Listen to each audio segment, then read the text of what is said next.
Today, we're going to talk about an intriguing and mysterious story, The Adventure of the Western Star. This is a tale featuring Hercule Poirot, who is not just a brilliant detective, but also a man whose sharp eye and brilliant mind help him solve even the most complex cases.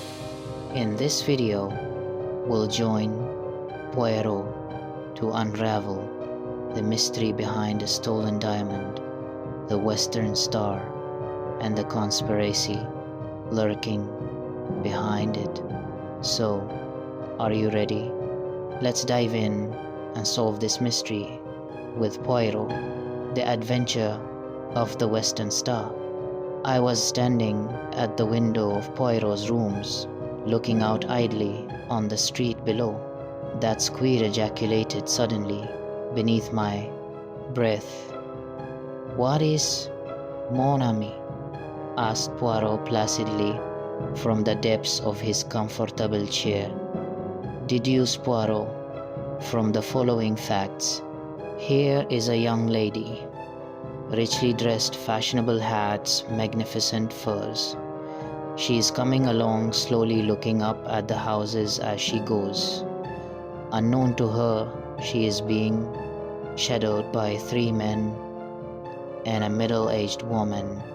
They have just been joined by an errand boy who points after the girl, gesticulating as he does so. What drama is this being played? Is the girl a crook? And are the shadowers detectives preparing to arrest her? Or are they the scoundrels, and are they plotting to attack an innocent victim? What does the great detective say? The great detective, mon ami, chooses, as ever, the simplest course. He rises to see for himself, and my friend joined me at the window. In a minute he gave vent to an amused chuckle. As usual, your facts are tinged with your incurable romanticism. That is Miss Mary Marvell, the film star. She is being followed by a bevy of admirers who have recognized her. And en passant, my dear Hastings, she is quite aware of the fact." I laughed. "So all is explained. But you get no marks for that, Poirot. It was a mere matter of recognition, in verite. And how many times have you seen Mary Marvell on the screen, mon cher?" "I thought about a dozen times, perhaps, and I once. Yet I recognize her, and you do not. She looks so different," I replied rather feebly. "Ah, sacre!" cried Poirot. "Is it that you expect her to promenade herself in the streets of London in a cowboy hat, or with bare feet and a bunch of curls as an Irish colleen? Always with you it is the non-essentials.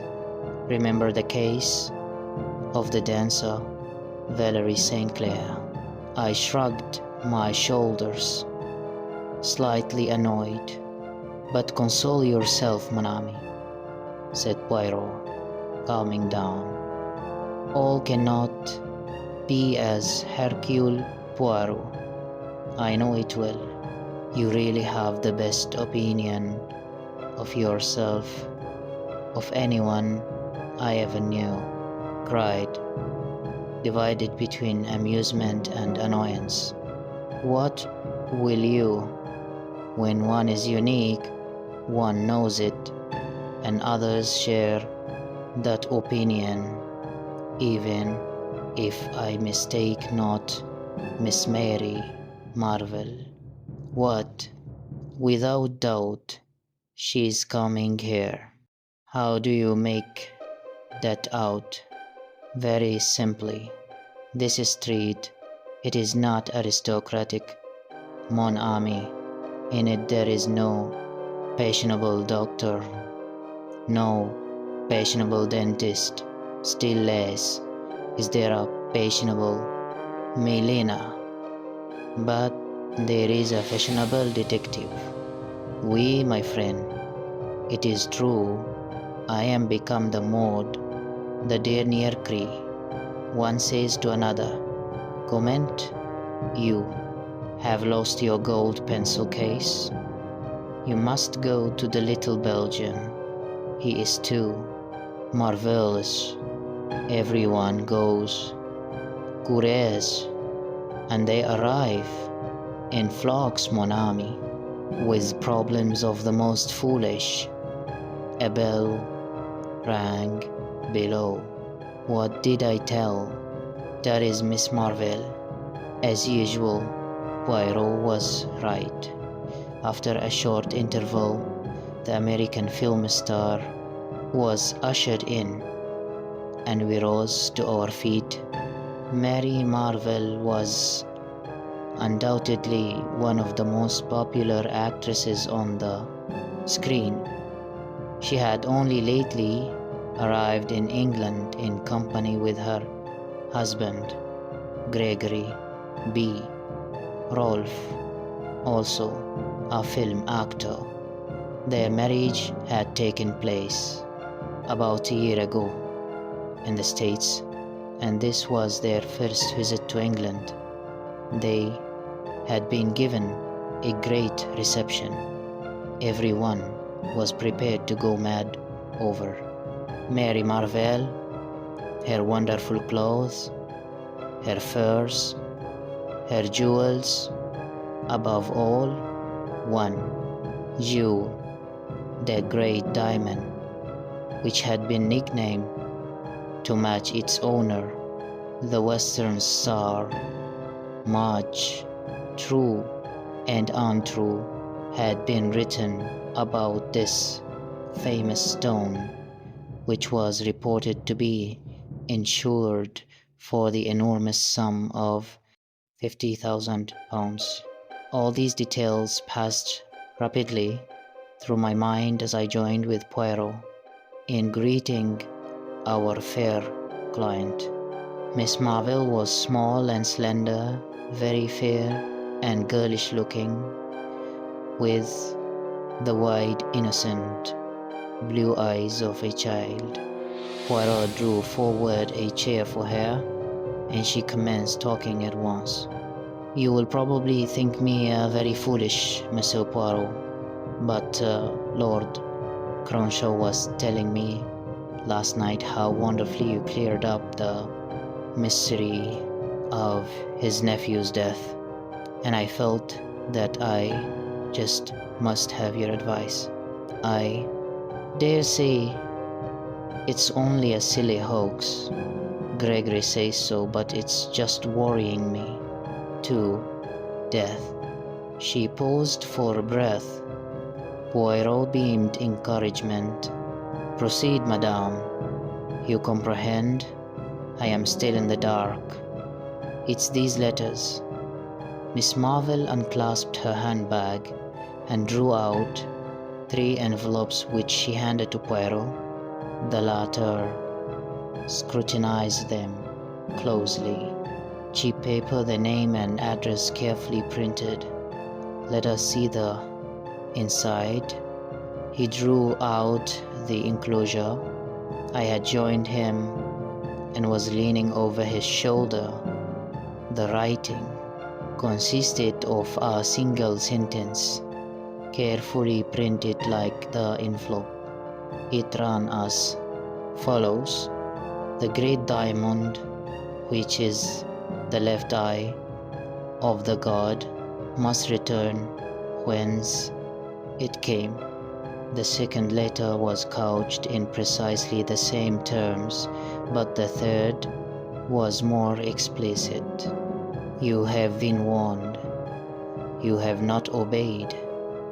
Now the diamond will be taken from you.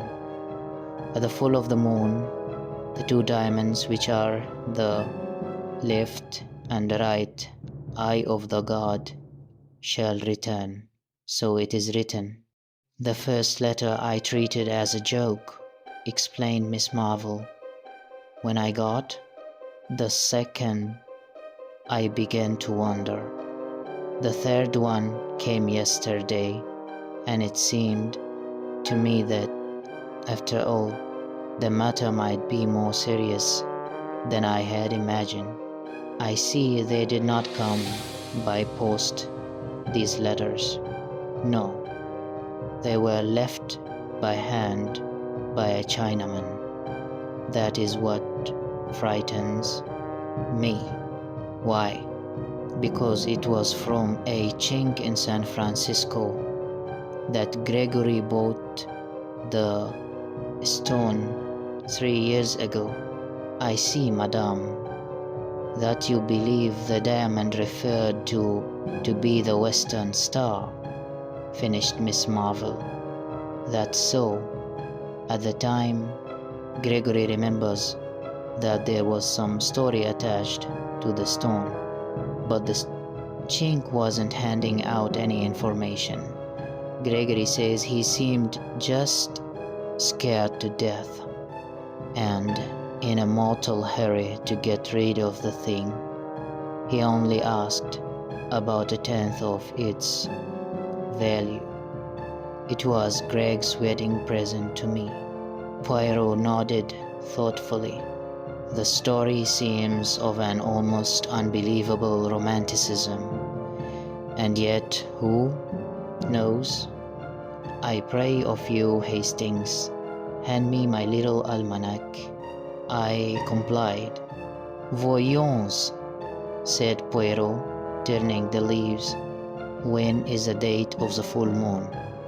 Ah, Friday next. That is in 3 days' time. Eh bien, madame. You seek my advice, I give it to you. This belle histoire may be a hoax, but it may not. Therefore I counsel you to place the diamond in my keeping until after Friday next. Then we can take what steps we please. A slight cloud passed over the actress's face, and she replied, constrainedly, I'm afraid that's impossible. You have it with you, Hein? Poirot was watching her narrowly. The girl hesitated a moment, then slipped her hand into the bosom of her gown, drawing out a long, thin chain. She leaned forward, unclosing her hand. In the palm, a stone of white fire, exquisitely set in platinum, lay and winked at us solemnly. Poirot drew in his breath with a long hiss. "Et patent," he murmured. "You permit, madame." He took the jewel in his own hand and scrutinized it keenly, then restored it to her with a little bow. A magnificent stone without a flaw. Ah, Saint Honoris! And you carry it about with you, comme ça?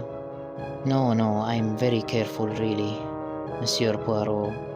As a rule, it's locked up in my jewel case and left in the hotel safe deposit. We staying at the Magnificent, you know. I just brought it along today for you to see. And you will leave it with me, n'est-ce pas? You will be advised by Papa Poirot? Well, You see, it's this way, Mr. Poirot. On Friday we're going down to Yardley Chase to spend a few days with Lord and Lady Yardley. Her words awoke a vague echo of remembrance in my mind, some gossip. What was it now? A few years ago, Lord and Lady Yardley had paid a visit to the estates. Rumor had it that his lordship had rather gone the pace out there with the assistance of some lady friends, but surely there was something more, some gossip, which coupled Lady Yardley's name with that of a movie star in California. Why? It came to me in a flash. Of course it was none other than Gregory B. Rolfe. I'll let you into a little secret, Monsieur Poirot, Miss Marvell was continuing. We've got a deal on with Lord Yardley. There's some chance of our arranging to film a play down there in his ancestral pile. At Yardley Chase, I cried, interested. Why, it's one of the show places of England. Miss Marvell nodded. I guess it's the real old feudal stuff, all right, but he wants a pretty stiff price, and of course I don't know yet whether the deal will go through, but Greg and I always like to combine business with pleasure. But I demand pardon if I am dense, madame. Surely it is possible to visit Yardley Chase without taking the diamond with you? A shrewd, hard look came into Miss Marvell's eyes, which belied their childlike appearance. She looked suddenly a good deal older. I want to wear it down there. Surely, I said suddenly. There are some very famous jewels in the Yardley collection. A large diamond amongst them. That's so, said Miss Marvell briefly. I heard Poirot murmur beneath his breath, "Ah, c'est comme ça." Then he said aloud, with his usual uncanny luck in hitting the bullseye, he dignifies it by the name of psychology. Then you are, without doubt, already acquainted with Lady Yardley. Or perhaps your husband is. Gregory knew her when she was out west 3 years ago, said Miss Marvell. She hesitated a moment, and then added abruptly, "Do either of you ever see society gossip?" We both pleaded guilty rather shamefacedly. I ask because in this week's number there is an article on famous jewels, and it's really very curious. She broke off. I rose, went to the table at the other side of the room, and returned with the paper in question in my hand. She took it from me, found the article, and began to read aloud. Amongst other famous stones may be included the Star of the East, a diamond in the possession of the Yardley family, an ancestor of the present Lord Yardley brought it back with him from China, and a romantic story is said to attach to it. According to this, the stone was once the right eye of a temple god. Another diamond, exactly similar in form and size, formed the left eye. And the story goes that this jewel, too, would in course of time be stolen.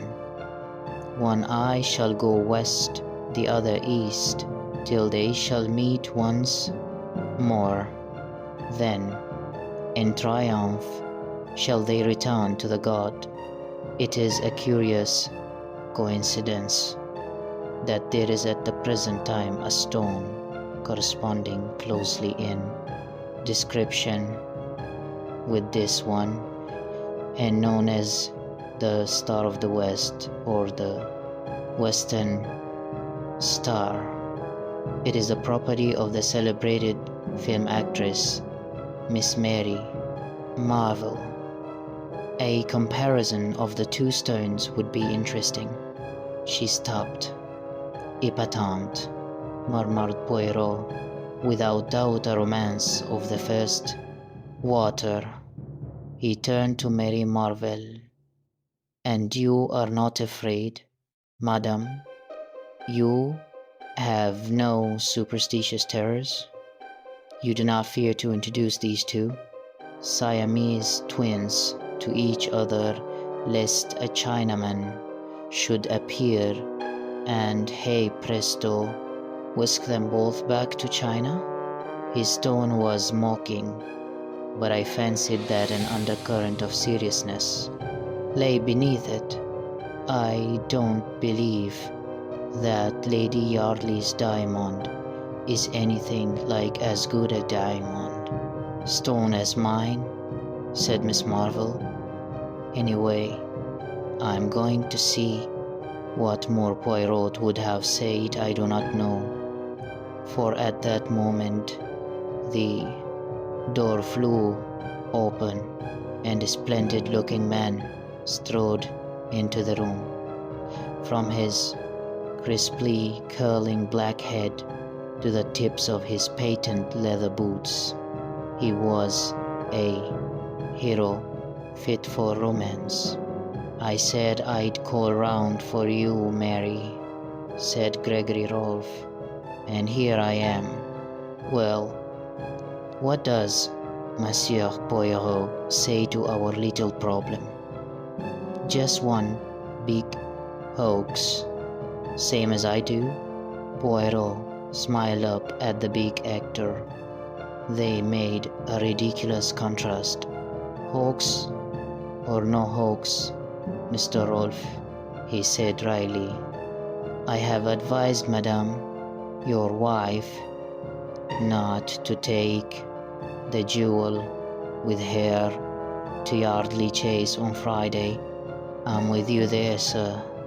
I've already said so to Mary. But there, she's a woman through and through, and I guess she can bear to think of another woman outshining her in the jewel line. What nonsense, Gregory, said Mary Marvell sharply. But she flushed angrily. Poirot shrugged his shoulders. Madame, I have advised. I can do no more, said Finney. He bowed them both to the door. Ah, la, he observed, returning. Histoire de femme, the good husband. He hit the nail on the head tout de même. He was not tactful, assuredly not. I imparted to him my vague remembrances, and he nodded vigorously. So I thought. All the same, there is something curious underneath all this. With your permission, mon ami, I will take the air. Await my return. I beg of you. I shall not be long. I was half asleep in my chair when the landlady tapped on the door and put her head in. It's another lady to see Mr. Poirot, sir. I've told her he was out, but she says as how she'll wait, seeing as she's come up from the country. Oh, show her in here, Mrs. Murchison. Perhaps I can do something for her. In another moment, the lady had been ushered in. My heart gave a leap as I recognized her. Lady Yardley's portrait had figured too often in the society papers to allow her to remain unknown. "Do sit down, Lady Yardley," I said, drawing forward a chair.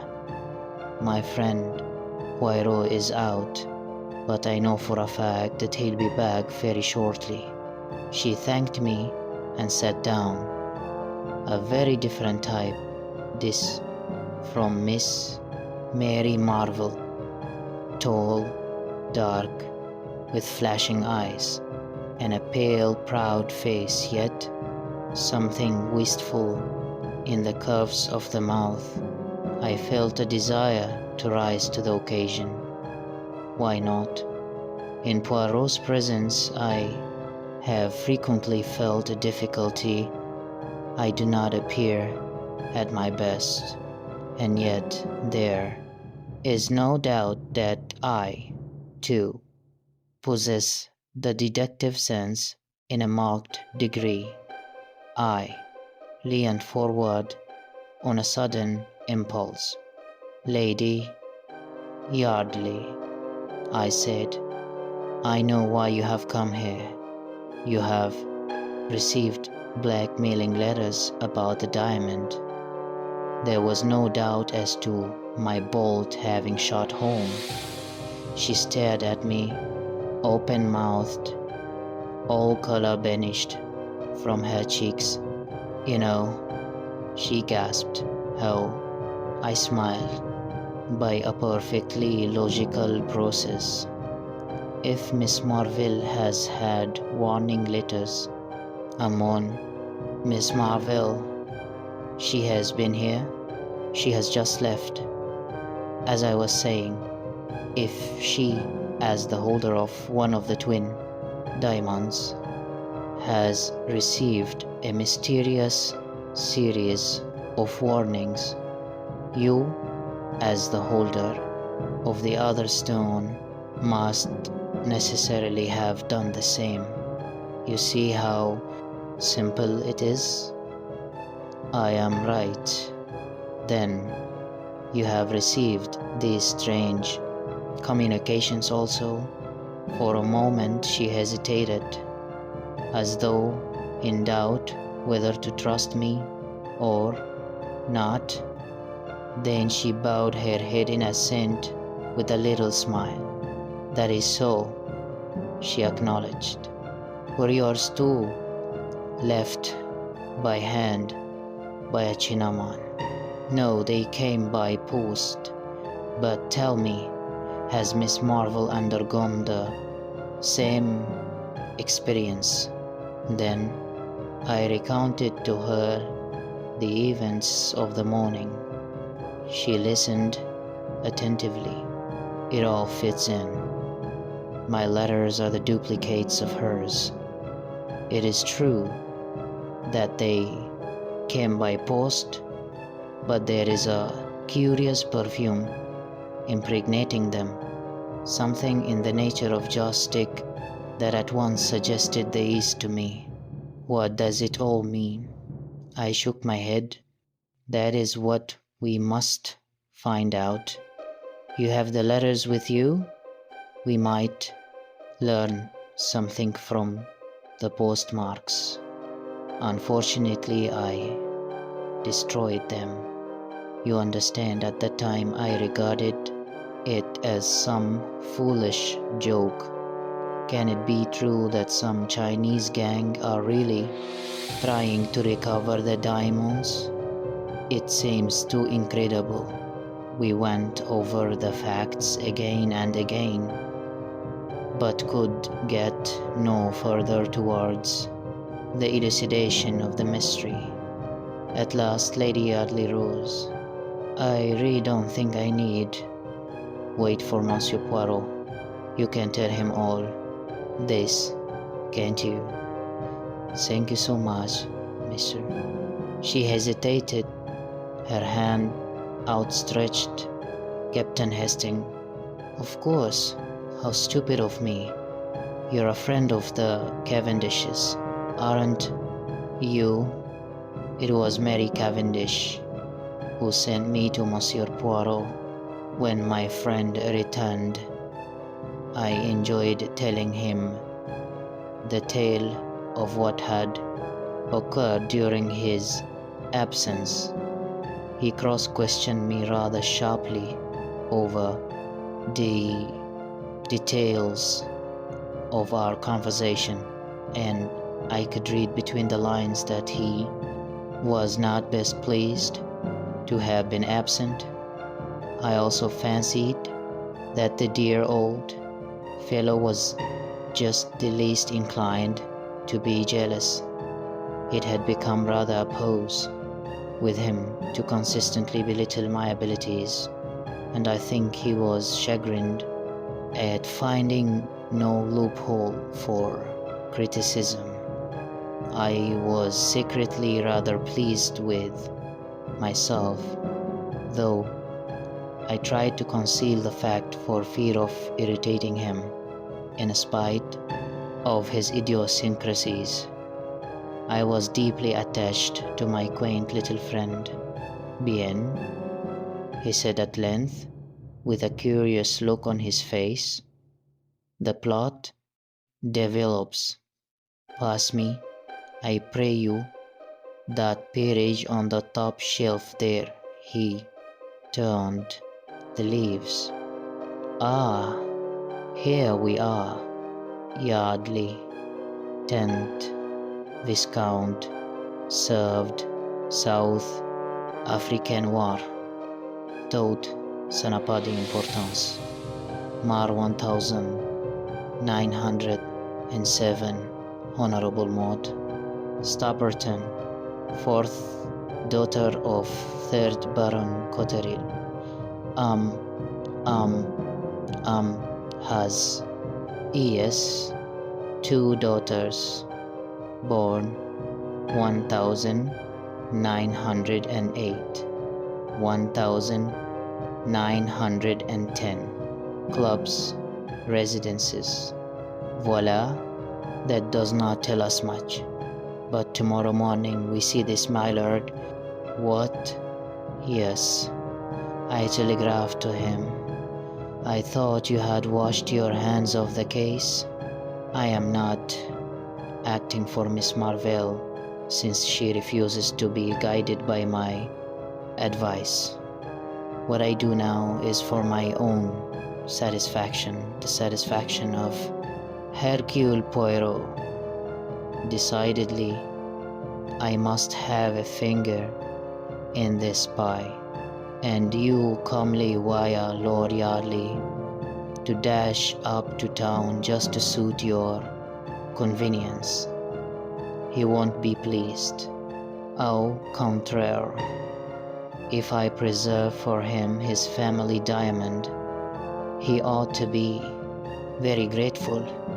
Then you really think there is a chance of it being stolen? I asked eagerly. Almost a certainty, replied Poirot placidly. Everything points that way, but how? Poirot stopped my eager questions with an airy gesture of the hand. Not now, I pray you. Let us not confuse the mind, and observe that peerage how you have replaced him. See you not that the tallest books go in the top shelf, the next tallest in the row beneath, and so on. Thus we have order, method, which, as I have often told you, Hastings. Exactly, I said hastily, and put the offending volume in its proper place. Lord Yardley turned out to be a cheery, loud-voiced sportsman with a rather red face, but with a good-humored bonhomie about him that was distinctly attractive and made up for any lack of mentality. Extraordinary business this, Monsieur Poirot. Can't make head or tail of it. Seems my wife's been getting odd kind of letters, and that this Miss Marvell's had him too. What does it all mean? Poirot handed him the copy of Society Gossip. First, my lord, I would ask you if these facts are substantially correct. The peer took it. His face darkened with anger as he read. Damn nonsense, he spluttered. There's never been any romantic story attaching to the diamond. It came from India originally, I believe. I never heard of all this Chinese god stuff. Still, the stone is known as the Star of the East. Well, what if it is? He demanded wrathfully. Poirot smiled a little, but made no direct reply. What I would ask you to do, my lord, is to place yourself in my hands. If you do so unreservedly, I have great hopes of averting the catastrophe. Then you think there's actually something in these wild cat tales? Will you do as I ask you? Of course I will, but bien. Then permit that I ask you a few questions. This affair of Yardley Chase, is it, as you say, all fixed up between you and Mr. Rolfe? Oh, he told you about it, did he? No, there's nothing settled. He hesitated, the brick red color of his face deepening.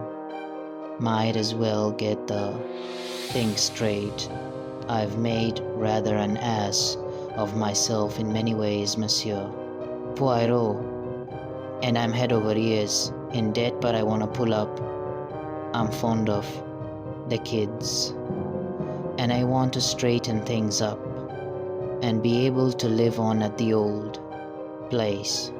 Gregory Rolfe is offering me big money, enough to set me on my feet again. I don't want to do it. I hate the thought of all that crowd play, acting round the chase, but I may have to, unless he broke off. Poirot eyed him keenly. You have then another string to your bow? Permit that I make a guess.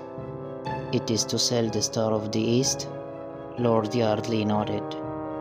That's it. It's been in the family for some generations, but it's not entailed. Still, it's not the easiest thing in the world to find a purchaser. Hofberg, the Hatton Garden man, is on the lookout for a likely customer, but he'll have to find one soon, or it's a washout. One more question. Her Majesty's Lady Yardley, which plan does she approve? Oh, she's bitterly opposed to my selling the jewel. You know what women are. She's all for this film stunt. I comprehend, said Poirot. He remained a moment or so in thought, then rose briskly to his feet. You return to Yardley Chase at once? Bien. Say, no word to anyone mind, but expect us there this evening. We will arrive shortly after 5. All right, but I don't see. Ça n'a pas d'important, said Poirot kindly. You will that I preserve. For you your diamond, n'est-ce pas? Yes, but then do as I say. A sadly bewildered nobleman left the room. It was 5:30. when we arrived at Yardley Chase and followed the dignified butler to the old panelled hall with its fire of blazing logs. A pretty picture met our eyes. Lady Yardley and her two children, the mother's proud dark head bent down over the two fair ones. Lord Yardley stood near, smiling down on them. Monsieur Poirot and Captain Hastings, announced the butler. Lady Yardley looked up with a start. Her husband came forward, uncertainly, his eyes seeking instruction from Poirot. The little man was equal to the occasion. All my excuses. It is that I investigate still this affair of Miss Marvell's. She comes to you on Friday, does she not? I make a little tour first to make sure that all is secure. Also, I wanted to ask of Lady Yardley if she recollected are all the postmarks on the letters she received. Lady Yardley shook her head regretfully. I'm afraid I don't. It is stupid of me. But, you see, I never dreamt of taking them seriously. You'll stay the night? Said Lord Yardley. Oh, my lord, I fear to incommode you. We have left our bags at the inn. That's all right. Lord Yardley had his cue. We'll send down for them. No trouble, I assure you. Poirot permitted himself to be persuaded, and sitting down by Lady Yardley began to make friends with the children. In a short time they were all romping together and had dragged me into the game.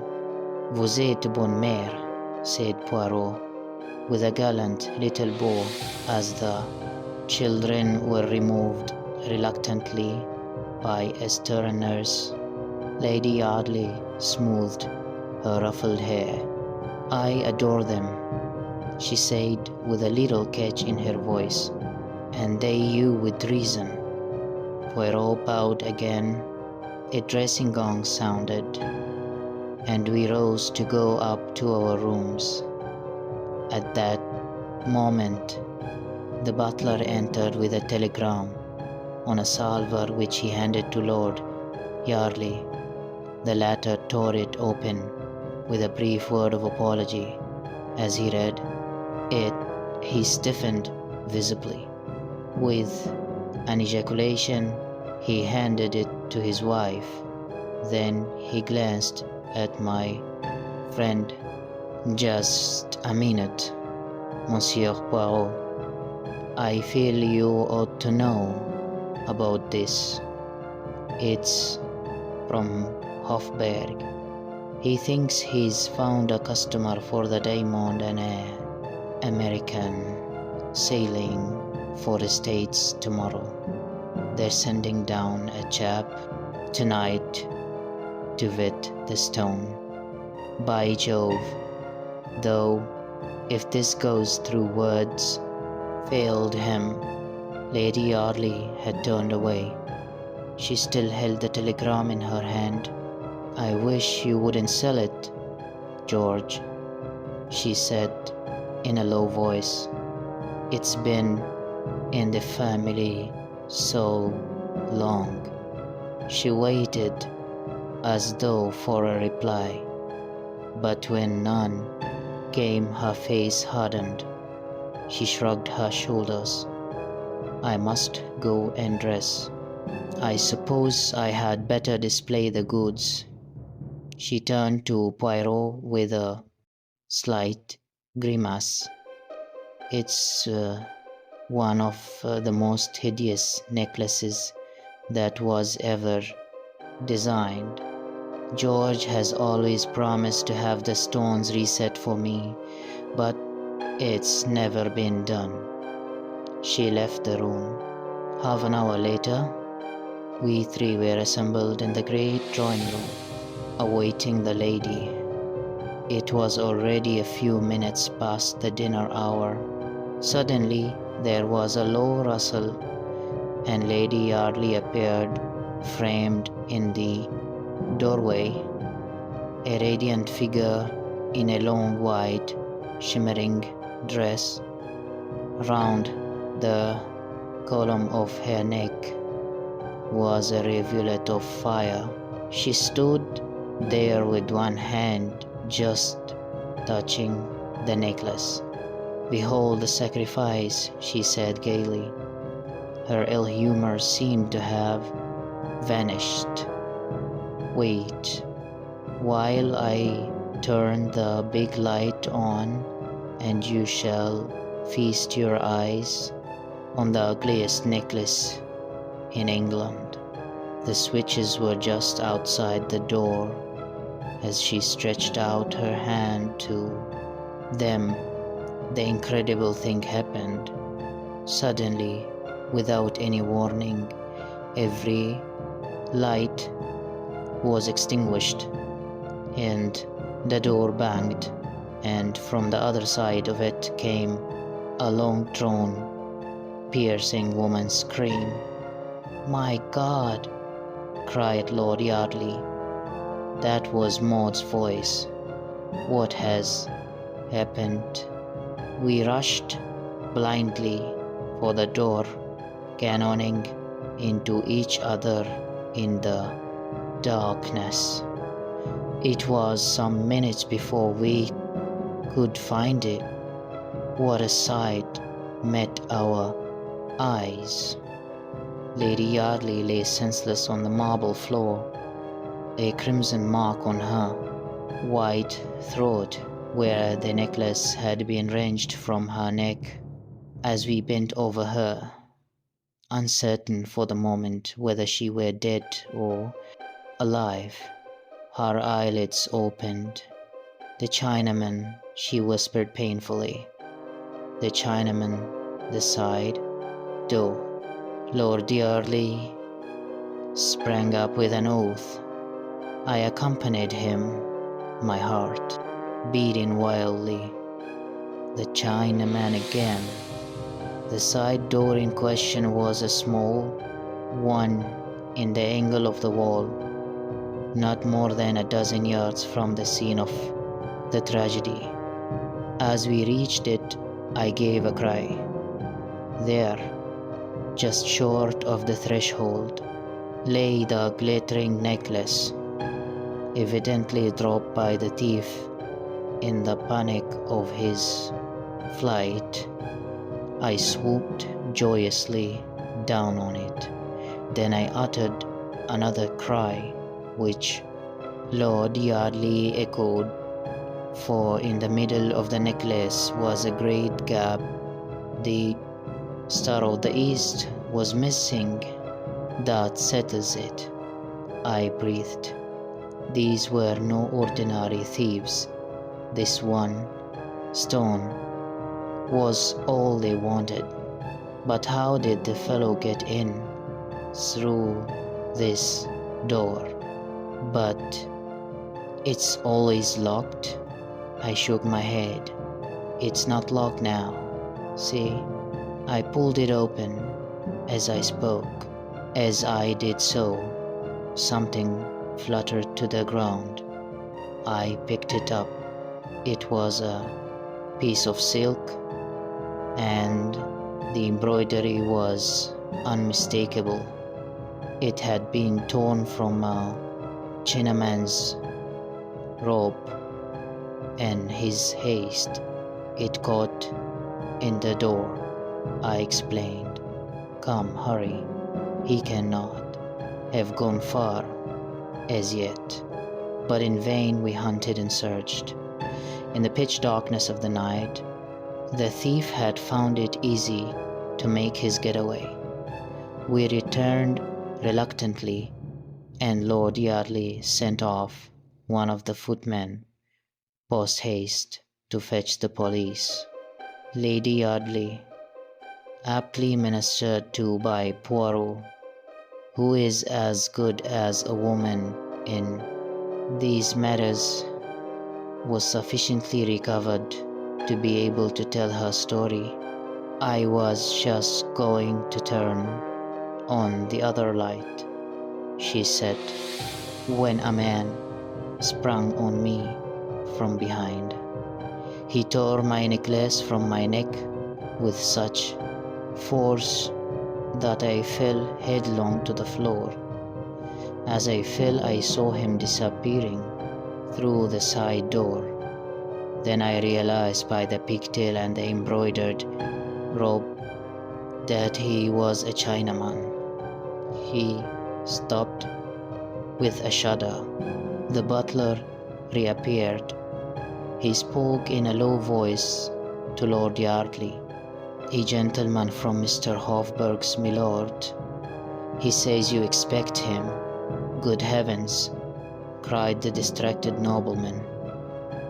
"I must see him, I suppose."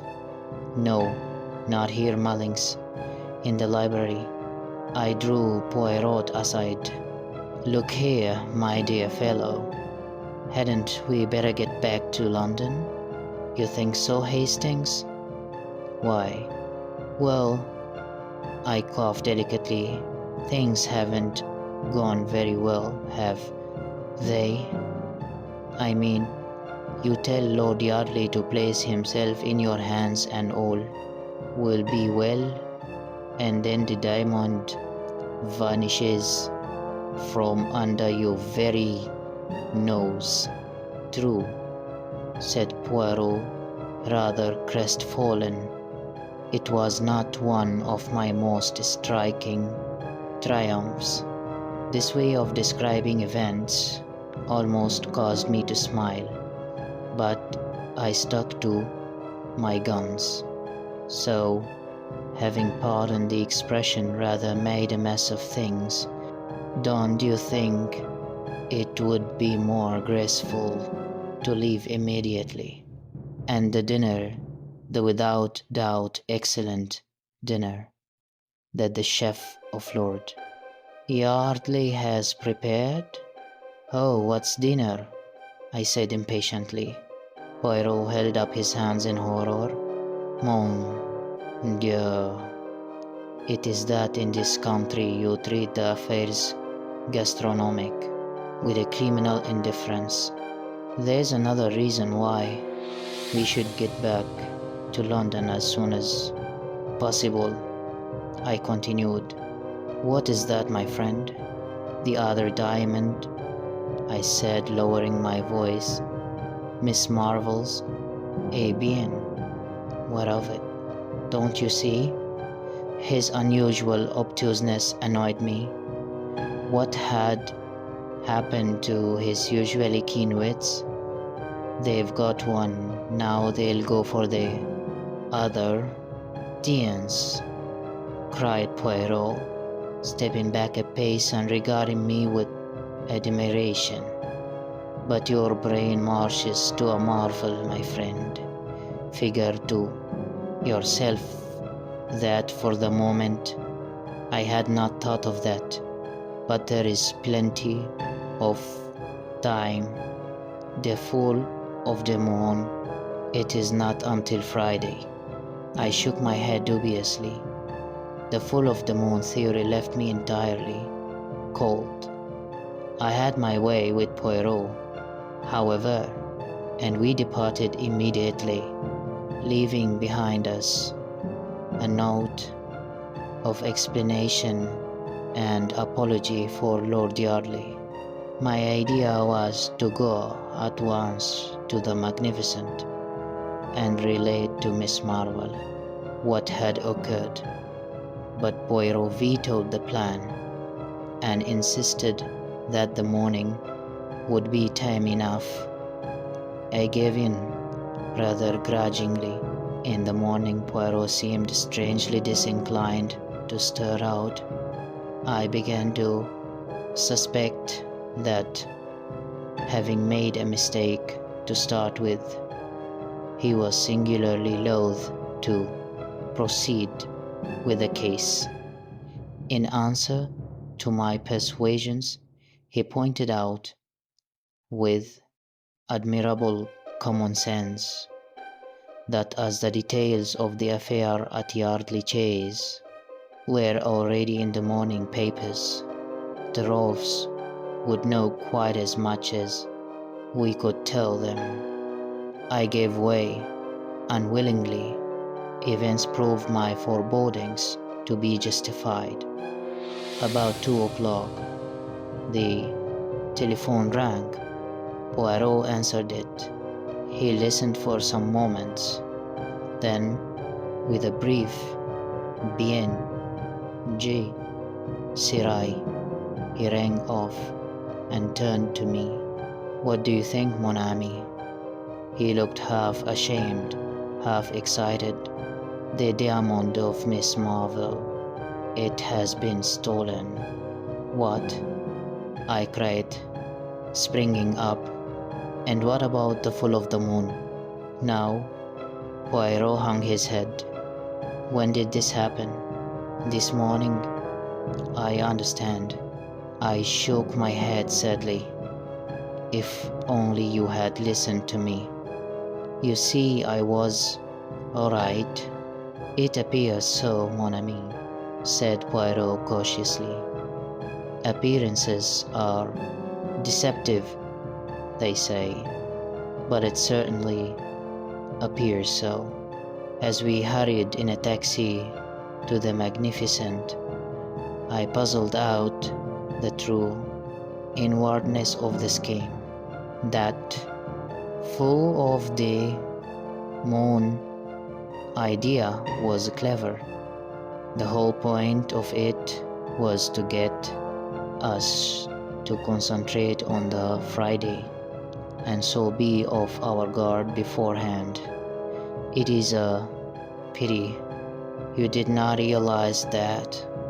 "Ma foi," said Poirot airily, his nonchalance quite restored after its brief eclipse. "One cannot think of everything." I felt sorry for him. He did so hate failure of any kind. "Cheer up," I said consolingly. "Better luck next time." At the Magnificent, we were ushered at once into the manager's office. Gregory Rolfe was there with 2 men from Scotland Yard. A pale-faced clerk sat opposite them. Rolfe nodded to us as we entered. "We're getting to the bottom of it," he said, "but it's almost unbelievable. How the guy had the nerve, I can't think." A very few minutes sufficed to give us the facts. Mr. Rolfe had gone out of the hotel at 11:15. At 11:3, a gentleman, so like him in appearance as to pass muster, entered the hotel and demanded the jewel case from the safe. Deposit. He duly signed the receipt, remarking carelessly as he did so, "Looks a bit different from my ordinary one." But I hurt my hand getting out of the taxi. The clerk merely smiled and remarked that he saw very little difference. Rolfe laughed and said, "Well, don't run me in as a crook this time. Anyway, I've been getting threatening letters from a Chinaman, and the worst of it is I look rather like a chink myself. It's something about the eyes." "I looked at him," said the clerk who was telling us this, "and I saw at once what he meant. The eyes slanted up at the corners like an Oriental's. I'd never noticed it before." "Darn it all, man," roared Gregory Rolfe, leaning forward. "Do you notice it now?" The man looked up at him and started. "No, sir," he said. "I can't say I do." And indeed, there was nothing even remotely oriental about the frank brown eyes that looked into ours. The Scotland Yard man grunted. "Bold customer. Thought the eyes might be noticed, and took the bull by the horns to disarm suspicion. He must have watched you out of the hotel, sir, and nipped in as soon as you were well away." "What about the jewel case?" I asked. "It was found in a corridor of the hotel. Only one thing had been taken, the Western Star." We stared at each other. The whole thing was so bizarre, so unreal. Poirot hopped briskly to his feet. "I have not been of much use, I fear," he said regretfully. "Is it permitted to see Madame?" "I guess she's prostrated with the shock," explained Rolf. "Then perhaps I might have a few words alone with you, monsieur." "Certainly." In about 5 minutes, Poirot reappeared. "Now, my friend," he said gaily, "to a post office. I have to send a telegram." "Who to?" "Lord Yardley." He discounted further inquiries by slipping his arm through mine. Come, mon ami. I know all that you feel about this miserable business. I have not distinguished myself. You, in my place, might have distinguished yourself. Bien, all is admitted. Let us forget it and have lunch." It was about 4 o'clock when we entered Poirot's rooms. A figure rose from a chair by the window. It was Lord Yardley. He looked haggard and distraught. "I got your wire and came up at once. Look here, I've been round to Hofburg, and they know nothing about that man of theirs last night, or the wire either. Do you think that—" Poirot held up his hand. "My excuses. I sent that wire and hired the gentleman in question." "You, but why? What?" The nobleman spluttered impotently. "My little idea was to bring things to a head," explained Poirot placidly. "Bring things to a head? Oh my God," cried Lord Yardley. "And the ruse succeeded," said Poirot cheerfully. "Therefore, milord, I have much pleasure in returning you this." With a dramatic gesture, he produced a glittering object. It was a great diamond. "The Star of the East," gasped Lord Yardley. "But I don't understand." "Mary, no," said Poirot. "It makes no matter. Believe me, it was necessary for the diamond to be stolen. I promised you that it should be preserved to you, and I have kept my word.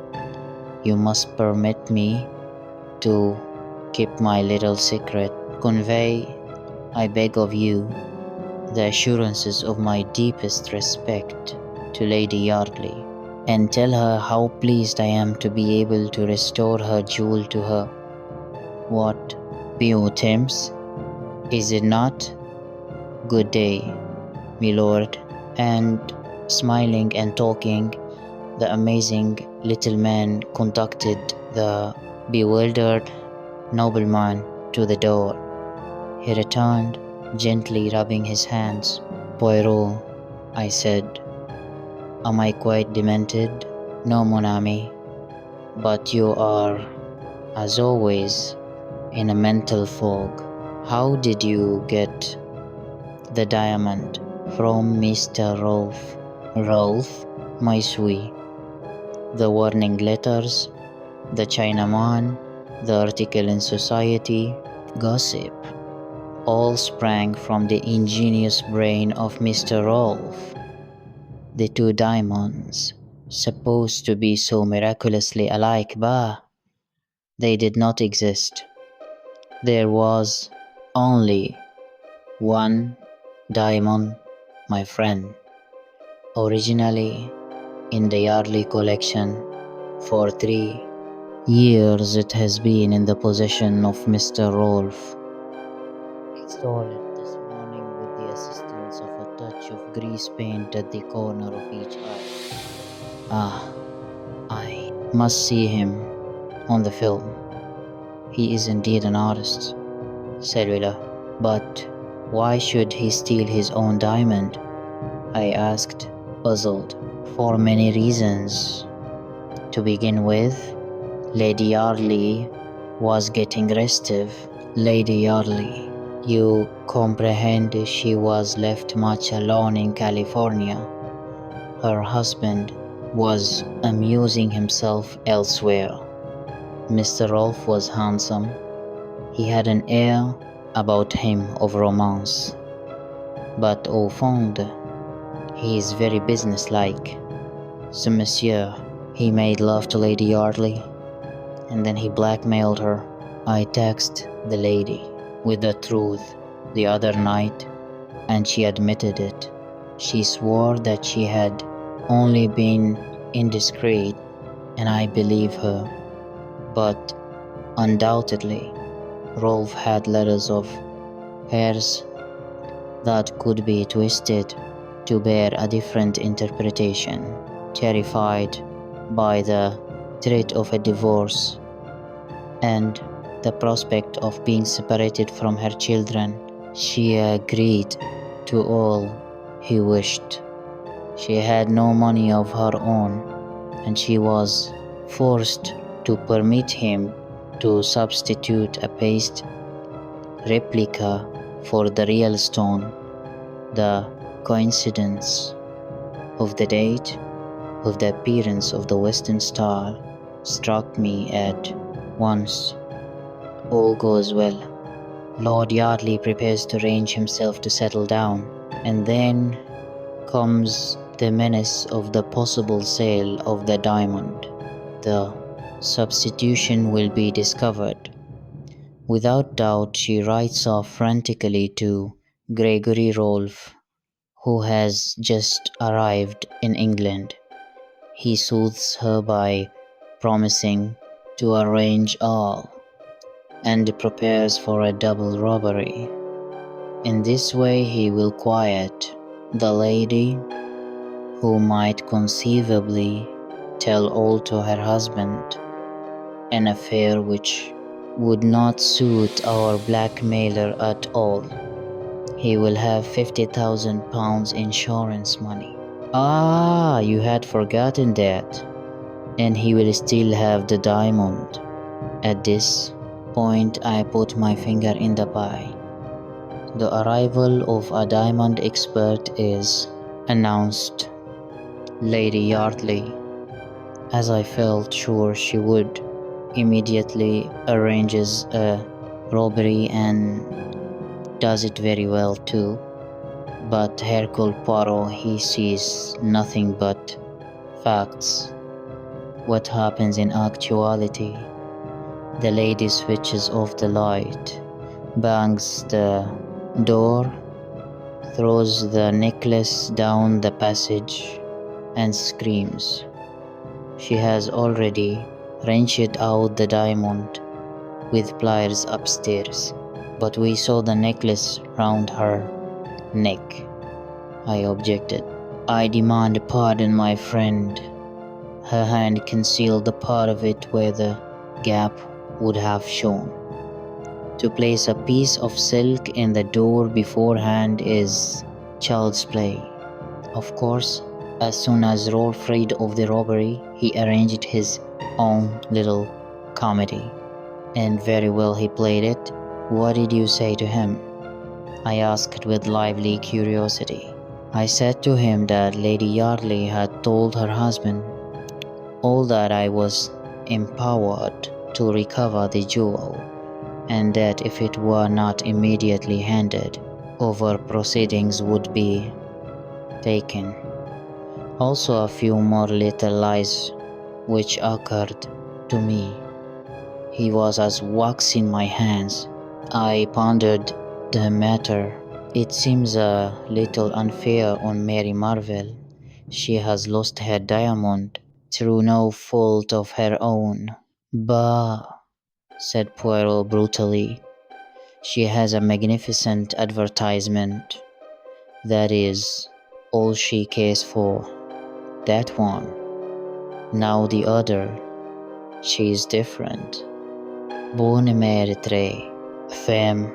Yes, I said doubtfully, hardly sharing Poirot's views on femininity. I suppose it was Rolf who sent her the duplicate letters. Pas du tout, said Poirot briskly. She came by the advice of Mary, Cavendish, to seek my aid in her dilemma. Then she heard that Mary Marvell, whom she knew to be her enemy, had been here, and she changed her mind, jumping at a pretext that you, my friend, offered her. A very few questions sufficed to show me that you told her of the letters, not she you. She jumped at the chance your words offered. I don't believe it, I cried, stung. Cece, mon ami, it is a pity that you study not the psychology. She told you that the letters were destroyed. Oh, la, never does a woman destroy a letter if she can avoid it, not even if it would be more prudent to do so. It's all very well, I said, my anger rising, but you've made a perfect fool of me from beginning to end. No, it's all very well to try and explain it away afterwards. There really is a limit. But you were so enjoying yourself, my friend. I had not the heart to shatter your illusions. It's no good. You've gone a bit too far this time.